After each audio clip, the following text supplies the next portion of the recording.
बिस्मिल्लाहिर्रहमानिर्रहीम। हम कंटिन्यू कर रहे हैं अपने chapter number 4 creativity and the business idea of the subject entrepreneurship. This is the lecture number 2 of chapter 4। पहले लेक्चर में हमने ट्रेंड्स के ऊपर बात की थी, ट्रेंड्स के different sources, then sources of new ideas में consumer, existing products and services, distribution channels, federal government, and research and development as a source of new idea for entrepreneurial activities। इसको discuss किया था। अभी हम बात करते हैं जनरेशन ऑफ न्यू आइडियाज़ में जो हम डिफरेंट मेथड्स अप्लाई कर सकते हैं। So this is more somewhat a technical aspect, और इसको अंडरस्टैंड करना भी बहुत ज़रूरी है, because if we are starting an entrepreneurial activity तो हम इसमें से किसी भी टेक्निक को एज अ मेथड यूज कर सकते हैं। पहला मेथड जो हमारे सामने नज़र आता है that is focus group. What is a focus group? Basically focus group में हम एक ग्रुप के साथ किस में इन्वॉल्व होते हैं? We are involve in a group discussion.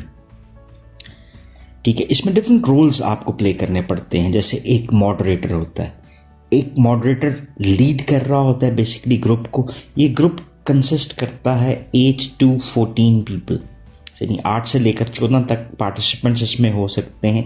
और it's an open discussion, in depth और ओपन, और डायरेक्टिव और नॉन डायरेक्टिव मैनर ये अब आपके ऊपर डिपेंड करता है कि आप किस तरह से इसको अप्लाई करना चाहते हैं। यू कैन बी डायरेक्टिव कि आप सारी चीज़ों को लीड कर रहे हैं और जैसे फ्लो चलता है आप उस तरह से भी इसको जाने दे सकते हैं। That is the non directive method.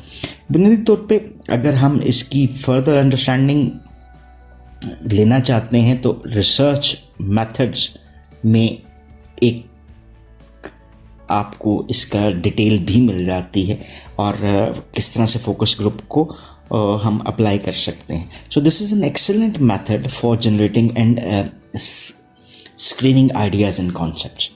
यानी आप क्या कर सकते हैं, एक फोकस ग्रुप ले सकते हैं जिसमें 8 से 14 लोगों को आपने बिठाया जो कि उस सब्जेक्ट से रेलेवेंट हो सकते हैं। उसमें आप एज अ मॉडरेटर काम कर सकते हैं जिसमें आप इस ग्रुप को लीड कर रहे होंगे। यू कैन बी डायरेक्टिव कि आप अपनी मर्जी से जो सारी ग्रुप की डिस्कशन है उसको डायरेक्ट करते जाएं, जिन जिन चीज़ों के ऊपर आप बेसिक इन्फॉर्मेशन चाहते हैं। 8 to 14 people who are specialist in that specific area can give you a rich form of information जो कि आप further utilize कर सकते हैं। So this is considered as an excellent method जिसमें आप आइडियाज़ को जनरेट भी कर सकते हैं और ऑलरेडी जनरेटेड आइडियाज़ को स्क्रीनिंग की तरफ भी लेकर जा सकते हैं। So this is the first method which can be applied by any individual entrepreneur or a group of organizations, जैसे भी आप चाहें उसको आप यूटिलाइज कर सकते हैं। दूसरा मेथड हमारे पास जो आता है वो है ब्रेनस्टॉर्मिंग। ब्रेनस्टॉर्मिंग को मैं अपने लफ्ज़ों में कहता हूँ which might be little bit silly, के दिमाग में झक्कड़ चलाना। So you are storming your mind full of ideas. Basically इसका प्रोसेस क्या होता है, ये अलाउ करता है लोगों को to be stimulated to a greater creativity. So essence जो आपको नज़र आती है ब्रेनस्टॉर्मिंग के साथ वो है क्रिएटिविटी, कि आप अलाउ करते हैं इंडिविजुअल्स को कि वो अपने माइंड को क्रिएटिव करें और उस क्रिएटिविटी से डिफरेंट आइडियाज़ को जनरेट करने की कोशिश करें। इसके कुछ रूल्स भी हैं, उसके ऊपर हम थोड़ी सी डिटेल में भी बात करेंगे।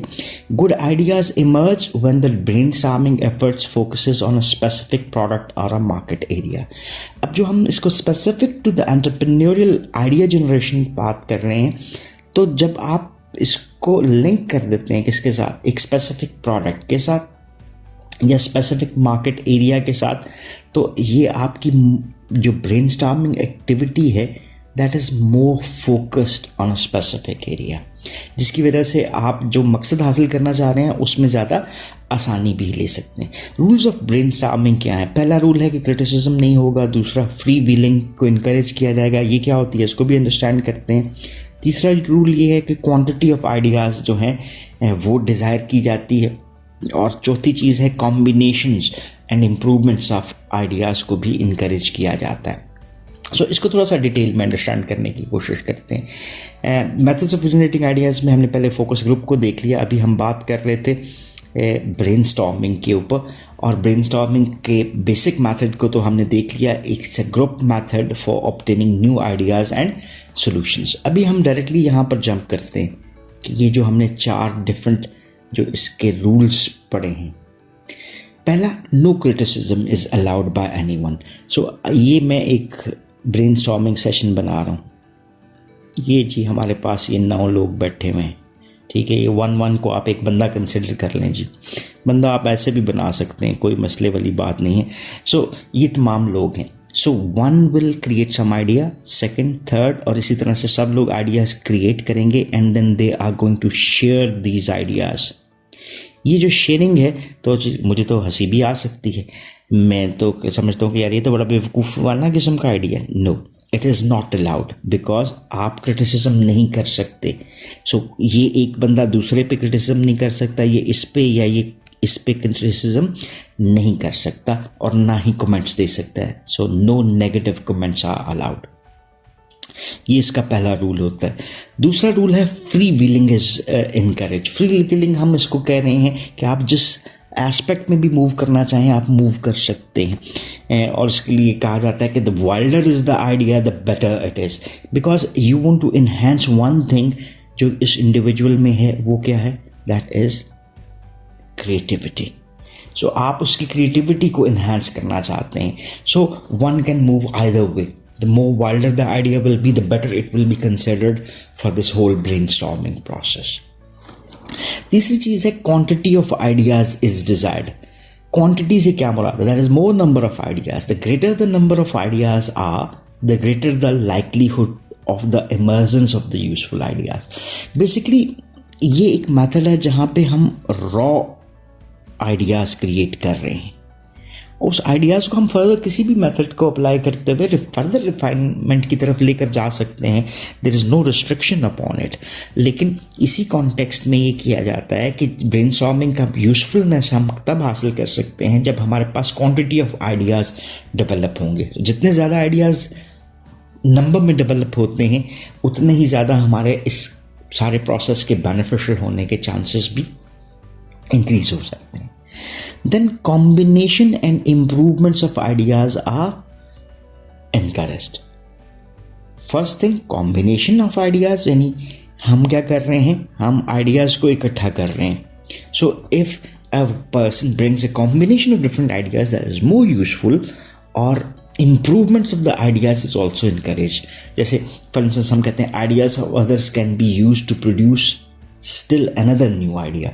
So further जो डिस्कशन हमारी इन्वॉल्व होती है वो क्या करती है कि हम आइडियाज़ को इम्प्रूवमेंट की तरफ भी लेकर जा सकते हैं। और ये ब्रेनस्टॉर्मिंग की जो बेसिक एसेंस है उससे भी रिलेट करती है कि फॉर इंस्टेंस ब्रेनस्टॉर्मिंग में हमने रॉ आइडिया मांगा या हमने एक आइडिया दे दिया और उस आइडिया की क्या मांगी, इम्प्रूवमेंट मांगी। सो ये डिपेंड करता है हमारे इस सारे प्रोसेस के ऊपर। सो ब्रेनस्टॉर्मिंग सेशन को हम ये कहते हैं कि it should be a fun session, ताकि लोग मोर रिलैक्स्ड इन्वायरमेंट में रहते हुए ज़्यादा से ज़्यादा आइडियाज़ को क्रिएट कर सकें। जैसे कि हमने पहले बात की थी इस फोकस ग्रुप में, यहाँ पर एक मॉडरेटर होता है, और मॉडरेटर जो है वो कमांडिंग सिचुएशन में भी डायरेक्टिव भी हो सकता है और नॉन डायरेक्टिव भी हो सकता है।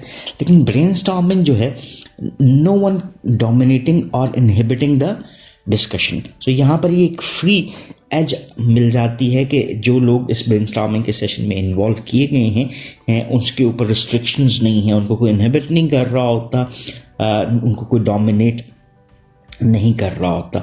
सो इसकी एग्जांपल्स आपको कई मिल जाती हैं। जैसे एक लार्ज कमर्शियल बैंक ने बेसिकली ब्रेनस्टॉर्मिंग को यूज़ किया और उन्होंने एक जर्नल डेवलप किया जो कि ज़्यादा बेटर क्वालिटी इंफॉर्मेशन प्रोवाइड कर सकता है अपने इंडस्ट्रियल क्लाइंट्स को। ठीक है, so there are different utilizations of this. Next जो हमारे पास टेक्निक नज़र आती है वो है ब्रेन राइटिंग। ब्रेन राइटिंग जैसे हमने अभी देखा ब्रेनस्टॉर्मिंग को, और ब्रेनस्टॉर्मिंग में हम नए आइडियाज़ को जनरेट कर रहे हैं। This is also a type of brainstorming, लेकिन a form of brainstorming that is what, written form. So आप अपने आइडियाज़ को रिटन फॉर्म में लेकर आते हैं। कुछ और फ़र्क है, इसको भी डिटेल में देखते हैं। सो पार्टिसिपेंट्स क्या करते हैं, राइट करते हैं अपने आइडियाज़ को ऑन स्पेशल फॉर्म्स और cards that circulate within the group. So इसके लिए हमने क्या किया कि एक पैटर्न बना दिया। पैटर्न किसका बनाया कि हमने जो अपनी नीड थी, अपनी जो टाइप ऑफ ब्रेनस्टॉर्मिंग थी, उससे रिलेटेड हमने स्पेशल फॉर्म्स को डिज़ाइन कर दिया या उसके लिए कार्ड्स डिज़ाइन कर लिए जो कि हमने इस ग्रुप को दे दिए। अब इसके लिए हमें क्या बेनिफिट मिलते हैं ब्रेन राइटिंग के हवाले से?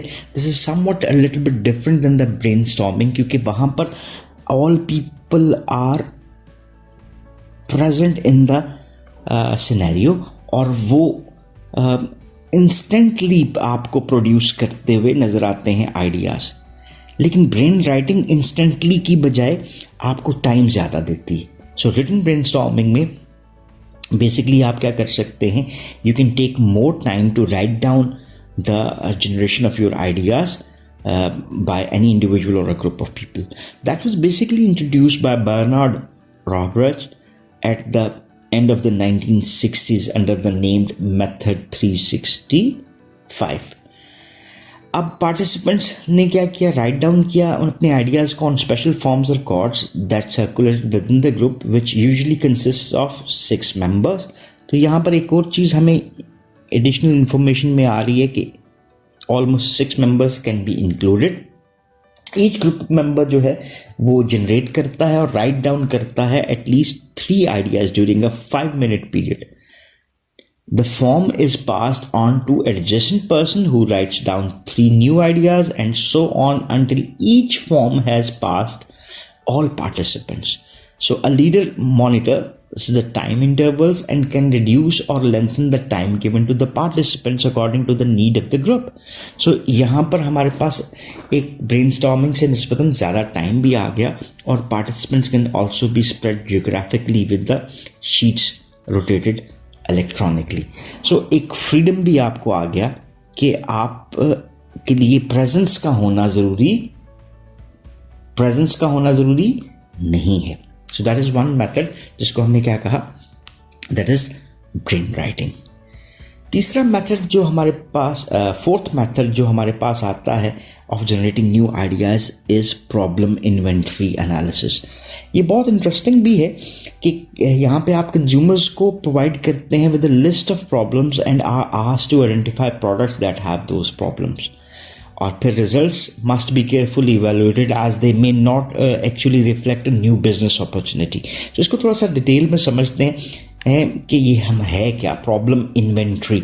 इन्वेंट्री हम किसको कहते हैं, रेडिली अवेलेबल स्टॉक। सो प्रॉब्लम्स जो कि हमारे पास इन्वेंट्री में मौजूद हैं उसको हम एनालाइज करने की कोशिश कर रहे हैं। सो बेसिकली इसको as a method of obtaining new ideas and solution by focusing on problems किया जा सकता है। इसका जो सबसे मेजर पार्ट है वो, और इसको डिफ़िकल्ट पार्ट भी कहते हैं, दैट इज़ फाइंडिंग प्रॉब्लम्स। कौन सी problems?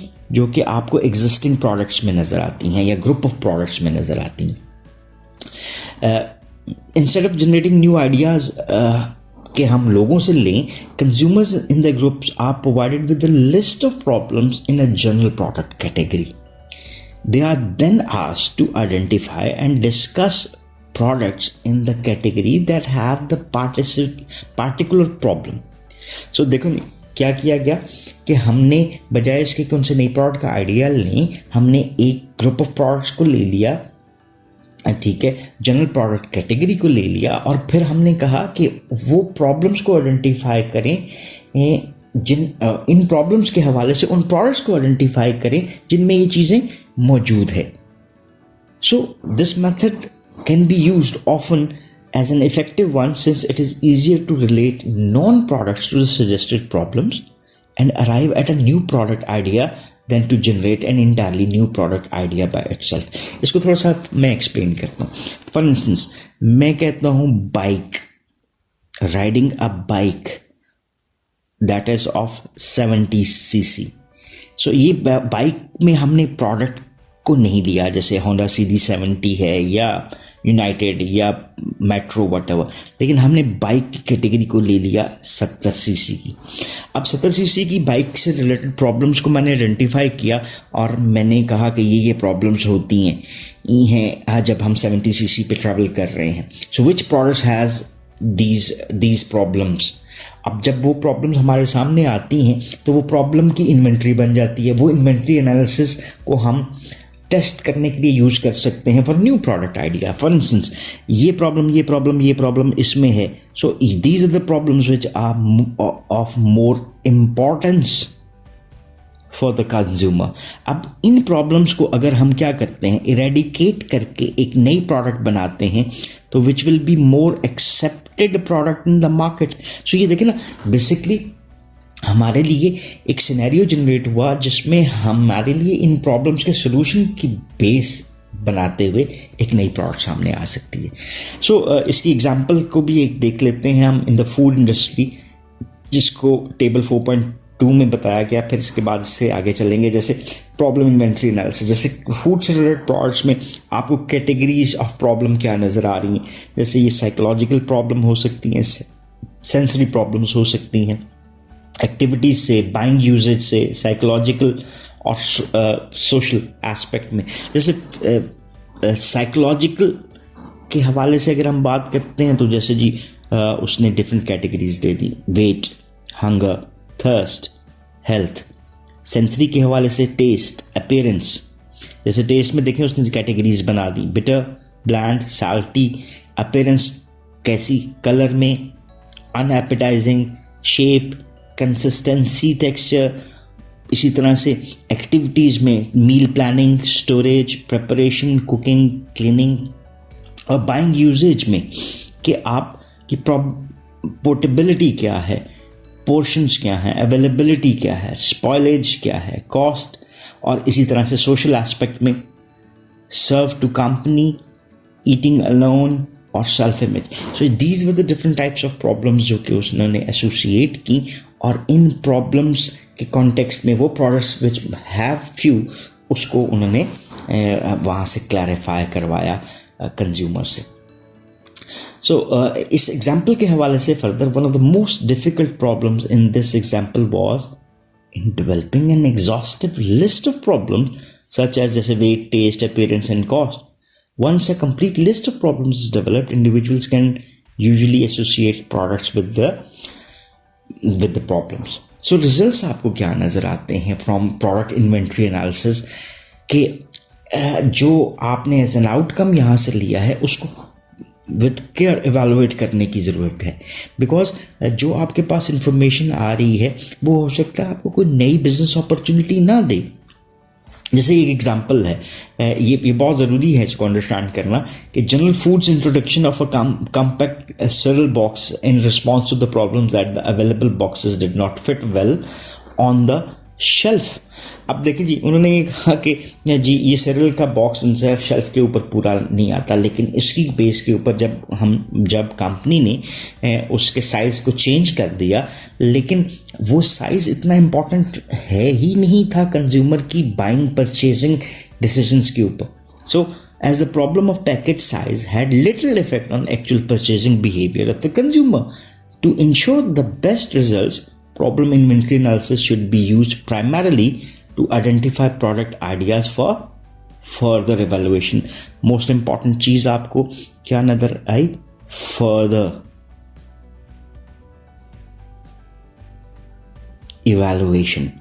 So this is a good method जो कि आपको सॉल्यूशंस तो प्रोवाइड कर सकता है प्रोडक्ट के आइडियाज़ को भी, लेकिन it needs further analysis as well. So this was the concept of problem inventory analysis. So इस लेक्चर को यहीं तक हम रखते हैं।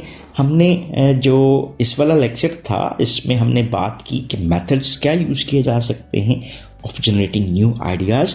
उसमें सबसे पहले हमने फोकस ग्रुप के ऊपर बात की, फिर इसके बाद हमने ब्रेनस्टॉर्मिंग के कॉन्सेप्ट को देखा और उसके रूल्स को भी इन डिटेल अंडरस्टैंड किया। देन हमने ब्रेन राइटिंग के कॉन्सेप्ट को देखा, और lastly we have detailed the problem inventory analysis, और इसके साथ साथ इसकी एक एग्जाम्पल के ऊपर भी हमने इन डिटेल बात की। So that's all for this lecture. Next lecture में हम बात करेंगे वो क्रिएटिव आइडियाज़ जिसको हम यूज़ कर सकते हैं in order to solve the problem. So creative problem solving पे नेक्स्ट लेक्चर में बात करेंगे. If you still have any question और queries related to this lecture, तो you can ask in the comment section and we would definitely love to answer those. Once again thanking you. Have a nice time. अल्लाह हाफिज.